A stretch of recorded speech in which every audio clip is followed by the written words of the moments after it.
Hello, everyone, and welcome to a crime story podcast. I really appreciate you being here. Probably means that you are just as in love with true crime as I am.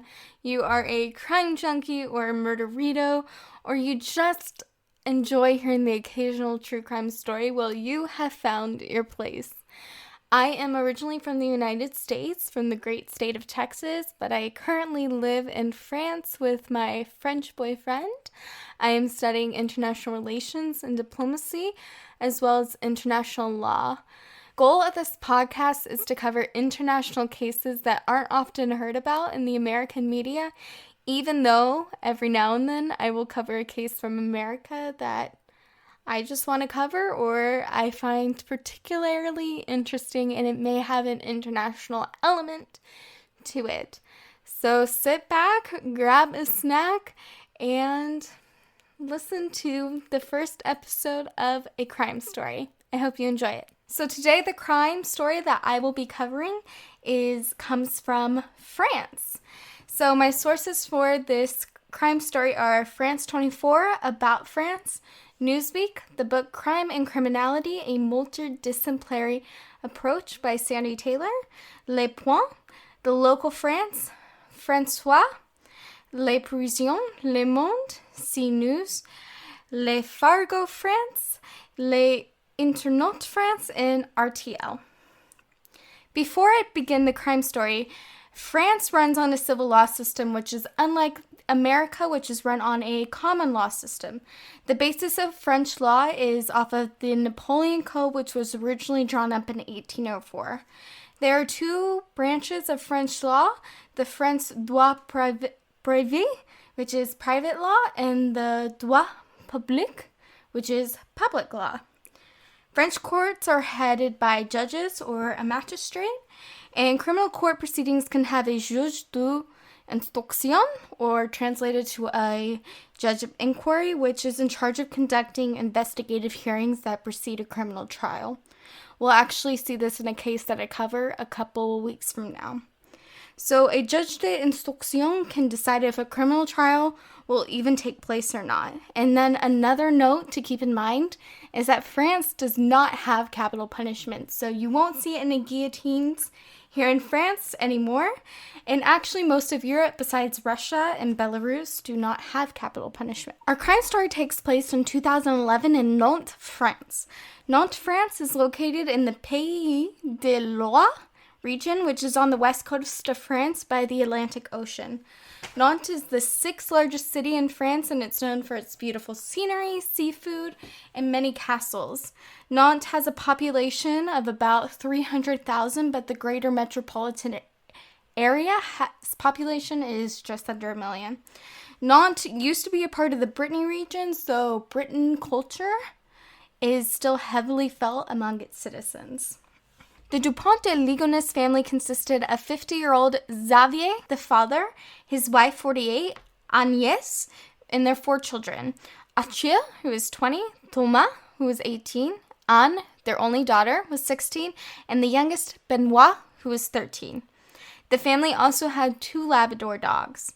When you look at this case, you'll often see the family as described as aristocratic, but to note that France ex-nayed aristocratic titles during the French Revolution, and actually the family was drowning in debt. I even found a statistic that in the year 2009, the family is only reported as making 17,000 euros, which is crazy to think for a family of 6.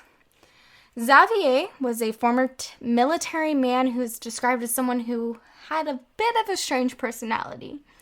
Neighbors have said he was courteous and discreet, and some have even speculated that Xavier had a personality disorder.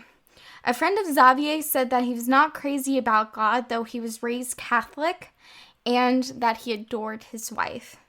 Xavier wrote on a Catholic forum website that he was fascinated by the concept of sacrifice and saw it as an essential notion to Catholicism. He had a mistress named Catherine, who is a company executive in the Val d'Oise region, which is actually where I live, which is just northwest of Paris. And Xavier told Catherine that he was having marital problems and financial problems, and that he had, quote, hit rock bottom. Xavier's job can be described as either an entrepreneur or a salesman, and he's described as often being absent from the family home for professional reasons. He had several businesses with some moderate success, and he did have a business that had a debit card-like feature that allowed users to take out money from ATMs without leaving a trace. Agnès, whose maiden name was Hodangier, the mother was described as a devout Catholic. Her religion was extremely important to her. All of her children went to Catholic school, and she was in fact an assistant teacher at a Catholic school in Nantes. Relatives describe her as a charming woman in public, but could be very authoritarian with her children.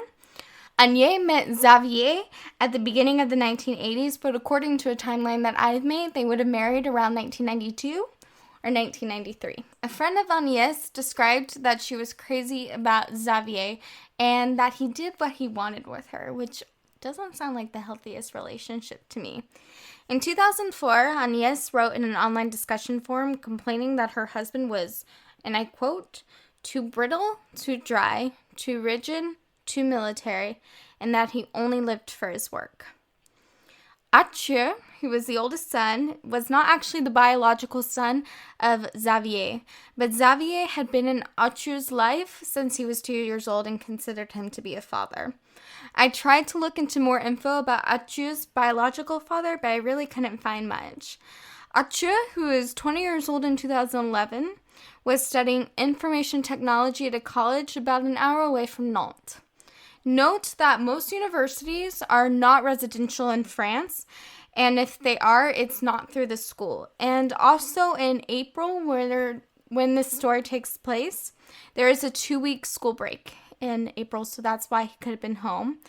Arthur was actually a waiter at a pizza restaurant in Nantes, just down the street from the family, so I would make an educated guess that he lived at home and commuted to college. But I really couldn't find that in my research. And Arthur, just before he passed away, told his family that he couldn't bear the family climate. Thomas was 18 years old in 2011. He was born in 1992 and was the first biological child of Xavier. Francis described Thomas as being discreet, kind, attentive, and a joking boy. He actually just earned the French equivalent to a high school diploma, and he went to college for music and actually lived on campus near Angers, which is about an hour east of Nantes. He actually wanted to study in the United States, but due to the family finances, it just wasn't feasible at the time. Pauline, who was Thomas' ex-girlfriend, described him as a lighthearted, cheerful, and happy guy. A really nice guy who always listened to what you had to say. Very close to his brothers, sister, mother, and father, and was passionate about music and cinema. Anne was 16 years old in 2011, having been born in 1994. She was in the U.S. equivalent to 11th grade, with a science focus in school. She is described as sharing her mother's devout Catholic faith and considerate and approachable. Benoit was 13 years old in 2011. He was a choir boy at church and considered to be very popular among his friends, with girls really liking him at school. Now, I wish I could tell you more about the family and the victims in this case, but I really couldn't find much, and what I did was often repetitive. I often feel that in crimes that victims are lost in the mess of the justice system and who committed the crime. Really give you as much information about the victims as I can, because they were people who did not deserve to die a horrible death, and I really do hope that they're all resting in peace. In the weeks leading up to the tragedy, the father, Xavier, did a target practice with a rifle that was inherited to him from his father. Some even speculate that the death of Xavier's father may have led him to do what he did. Xavier also purchased a gun silencer, chalk lime, and a spade. Bullets for the gun were purchased on March 11th. Xavier reached out to Agnès' employer. Remember, she worked at the Catholic school, and said that Agnès was suffering from gastroenteritis and was in the hospital, and not to contact her on her laptop. With a week later, Agnes' employer received a letter of resignation because she was, quote, moving to Australia.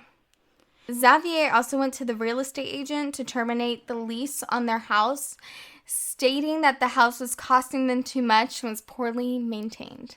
Everything was cleared out of the house, and the children's schools were also informed that the children were moving to Australia due to Xavier's urgent professional transfer. Actually, they were alerted 5 days after Anne and Benoit stopped showing up to school, and their final fees at the school were paid. There was also a note on the mailbox that stated to return letters to the sender, and the family's bank accounts were closed. A couple days before the tragedy, the mother, Agnes, confided in a nun and said, "Pray for me. I will need it." Now I will go over a timeline leading up to the tragedy. So on April 1st, 2011, Arthur leaves his college and does not show up at the restaurant that he was working at. And actually on this day, he was supposed to collect his check, and his boss was very surprised that he did not come by. But I want you to note that I found that last bit of info on Wikipedia, and I could not verify that, so take with that as you will. The next day, Xavier bought 40 kilograms, which translates to 88 pounds of lime. Lime is said to quicken the decomposition process. A neighbor of the family stated that on April 3rd, she noticed Xavier making numerous trips back and forth between his car and the family home, carrying large shopping bags. Also on April 3rd, Xavier called his sister at 10:37 p.m. and stated how the family had gone out to dinner that night and saw a movie. The recording of this voicemail was later released to police, and Christine the next day actually had a 30-minute conversation with Xavier where, according to Christine, he seemed completely normal on the call. Also on April 4th, Anne and Benoit did not show up to school, and apparently the two families' dogs were howling through the night on April 3rd and 4th. Xavier and Thomas were seen out to dinner at a restaurant near Angers, which is about an hour away from the family home. They had dinner around 9 p.m. and they spent 72.55 euros. The waiter stated that she noticed that they were incredibly quiet and said almost nothing during their meal, but that they were courteous and kind. When they left the restaurant, Thomas said that he wasn't feeling well. On April 5th, a debt collector showed up at the house, but no one answered the door. Thomas spent the day in Angers with a friend and planned to spend the night at the friend's house, but Xavier called him and said that his mother was in a bike accident, so that he needed to come home. The next day, Thomas texted the same friend that he was sick and not coming to class that day, and after that, he texted him that he had lost his charger, which I would assume is his phone charger, and that his dad was going to get him a new one. Neighbors said that they saw Agnes in front of the house on April 5th, and the next day, Archer's girlfriend showed up at the house and knocked on the door, but no one came. She said she noticed a light on in the house and that the dogs were not barking. On April 7th, neighbors outside noticed that Agnes was walking the two dogs around the neighborhood, though this has later been disputed if this was the correct day that they saw Agnes. This would be the last time that anyone saw or heard from the DuPont de Ligonnès family. On April 8th, there was some online activity from Xavier, and he sends a message to his brother-in-law. On April 11th, Xavier sends a typed letter to his extended family. The letter reads, translated from French, of course. And just to note that this is a bit long, but I feel like it is necessary to read the whole letter. And in fact, my boyfriend is going to read it for y'all just so you can get more in the mindset of Xavier. Hi everyone. Huge surprise. We have to leave urgently for the US due to a very particular set of circumstances that we will explain below. You are receiving this letter by conventional post because for the next few years we cannot communicate any other way, no emails, no text, no phone calls, for safety reasons. When you read this letter, We will no longer be in France and won't be able to return for an as yet undetermined period of time, a few years. You must be wondering what's going on. Here's the story. At least, as much as we are allowed to tell you, this letter is the only correspondence we were allowed to write, which might be good news for some of you, and it has been checked before being sent to you. When we started our company in Miami in 2003, we were put into contact through the person who helped us to start the company with the DEA, Drug Enforcement Administration, a sort of American drug squad with agents on the ground in several countries, who were looking for French nationals to infiltrate the French nightclub scene to obtain information about drug trafficking and money laundering networks without drawing attention to themselves. Through the Route des Commerciaux, I found myself in a different city every evening with a legitimate reason to make contact with nightclub bosses, to invite them to be listed in the leisure section of the RDC. So I, Xavier, was the ideal candidate. So once I was tested and briefed, I accepted my mission of working incognito for the DEA under the condition that I maintain secrecy, which includes, even more importantly, the children. So that's the real reason why we returned to France instead of settling in Miami, and not due to vacations that are supposedly dangerous for the children. Those who never had swallowed this bogus reason can rest assured that they were right. LOL. This has allowed us to build up our official business activity, the RDC and CELREF, established especially to develop loisir-visite.com alongside RDC so that nightclubs can feature in it, and to have an unofficial monthly income since this official activity did not bring in enough money to cover our expense. Far from it. Moreover, even with this cash boost, we have experienced temporarily financial difficulties from time to time, as you all know, and we'd like to take this opportunity to once again thank Emmanuel and Bertrand, who bailed us out in a timely manner by acting as our bankers.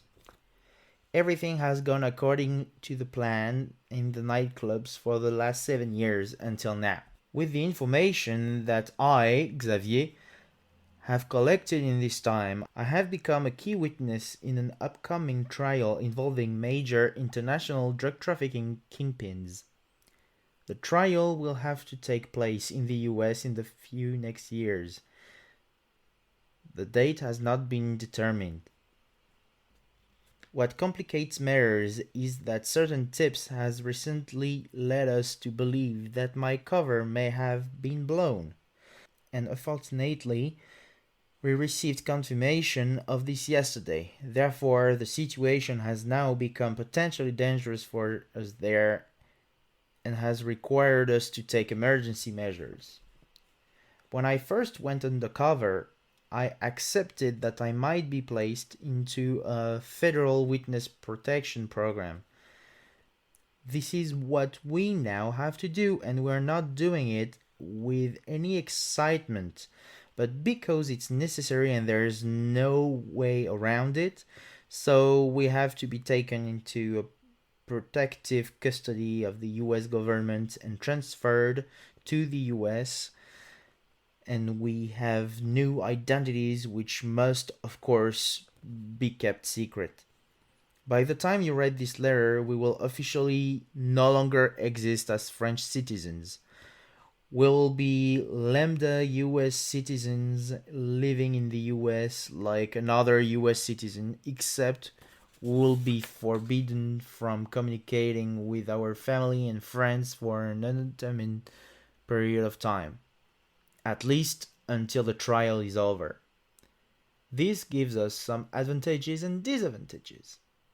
Advantages: absolute safety, no reprisals to fear.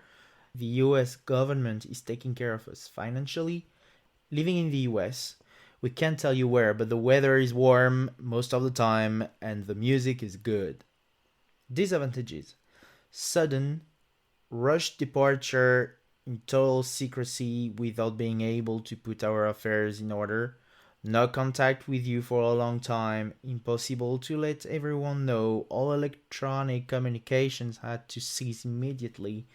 The hardest thing, there is some tension in with the children who couldn't tell their friends and are forbidden from using Facebook and other online networks. But it's okay, really, they understand. We had to give up the dogs. Luckily, someone took both of them so they won't be separated. We are relying on each of you to carry out the tasks that we have assigned to you. We hope we haven't asked too much of any of you. We know we can count on you.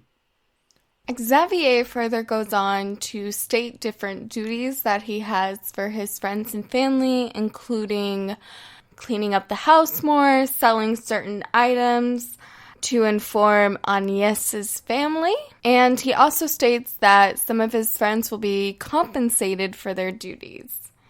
A lot of parts of this part of the letter are redacted, some names, of course, and some addresses in different places. If you would like to read the full letter in English or French, you can easily find it online. Xavier ends the letter by stating, "So that's it for the to-do list. The children's schools are aware that Arthur's and Thomas' landlords and Agnes's Arthur's employers. The official story is that we've been transferred to Australia for work without providing any specific details. It would be good if you could spread this false story on Facebook and elsewhere. We hope it doesn't drag on for too many years, but we're still anxious about how long the legal proceedings in the US will take. In a while from now, we'll be able to send you some information by post. We have designated Emmanuel as the central contact, as he has the advantage of knowing almost all of you. He will be the one who receives the letters to be sent on to you. He will receive instructions in good time. Of course, we send all our love and are thinking of you very much during this enforced separation. Take good care of yourselves. We'll have so many stories to tell you later on." So that very long and lengthy letter was just full of complete lies. So according to a newspaper, West France, neighbors were worried first and contacted the police about the missing family on April 13. Now, Xavier had already been on the run. On April 11th and 12th, Xavier stayed in a hotel in Blagnac, France, where he pays with a credit card and leaves in his own car, which was a Citroën C5. On April 13th and 14th, Xavier stayed in a hotel in La Seine-sur-Mer, which is just east of Marseille and about a 10-hour car ride from Nantes. Xavier lived in the town before, and apparently he reached out to an old girlfriend one of the nights he was there, but him and his old girlfriend did not meet up in person. On April 14th, Xavier takes out money from an ATM in Roquebrune-sur-Argens, which is further east from the last town he was seen in. He checks into a hotel in Roquebrune-sur-Argens, where he is seen on CCTV. He abandons his car, and he has never been seen again. Back in Nantes on April 21st, 2011, Agnès, Benoit, Thomas, Anne, and Arthur and the family's 2 Labrador dogs were discovered dismembered under their own garden terrace in the backyard. The bodies were covered in lime, and the autopsies discovered that the family was shot from the gun that Xavier had inherited from his father, and that the family were drugged. The autopsies show that they were executed in a methodical manner in their sleep. The extended family is advised not to view the bodies, making the family believe that the bodies were not the DuPont de Ligonnès family. The autopsy cannot determine the dates of death, and it's actually pretty hard to determine a date of death. Now, I think what makes this case so crazy is these next details I'm about to give. It honestly keeps me awake at night thinking about. So there's speculation that the family were killed on different days. It is believed that Agnès, Benoit, Arthur, and Anne were killed on April 3rd or April 4th, and that Thomas was killed on a later date, possibly the 4th or the 5th of April. Thomas's grave was separate from the others, which suggests that he was killed later. I mean, what was happening in this house? So if Agnès was seen on the April 7th walking the dogs, were some of her children already dead? Did Thomas know that his entire family was dead when he went out to dinner with his dad that night? It's honestly insane to think about. How did Xavier have just these mind games on his entire family? What happened in that house? And unfortunately, we are never going to get the answer to that. The funeral for Agnès, Arthur, Thomas, Anne, and Benoit was held on April 28th at the same church the family attended and that Benoit was a choir boy at. 1,400 people attended. On May 10, 2011, an international arrest warrant was issued for Xavier DuPont de Ligonnès, and an Interpol red notice was issued a short time later. If you don't know what Interpol is, it is a large database that countries all over the world can see progresses on cases from around the world. And there's also an organization called Europol, which is centered for European Union countries. It would be my dream to work at Interpol one day. Anyway, there has been some sightings of Xavier since the crimes, and even an arrest was made. Xavier got rid of the laptop battery and shaved his head before he went on the run. He could also be using a pseudonym Xavier Laurent, which he checked into some of the hotels under. In July 2015, a journalist from Nantes received a letter signed by Xavier. The letter encases a photo of two of the DuPont de Ligonnès sons that had never been published. And a letter read in all capital letters, "I am still alive," and was dated for July 11th, 2015 from Nantes. They tried to grab fingerprints or saliva from the letter without any success. There were also rumors that Xavier was in a monastery in the south of France. The monks of this monastery had to take a vow of silence, which would, of course, protected Xavier. The rumor was actually taken seriously because one of the monks did look like Xavier, but it turned out not to be him.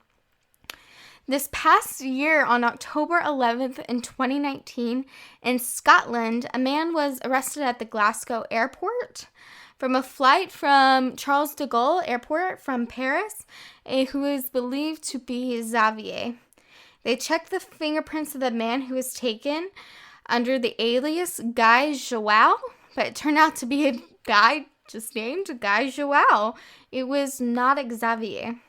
The main investigator of the case believes that Xavier committed suicide shortly after he killed his family, and there have been bones found near where Xavier was last seen in the south of France in Nantes, and they have been tested to no avail. None of them has been confirmed as Xavier.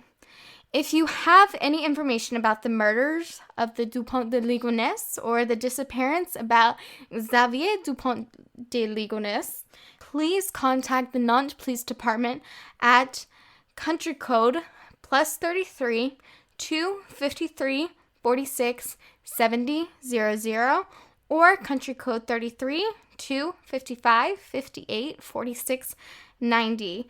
If someone answers in French, just say "parle anglais," and they will get you someone who speaks English so you can give your tip.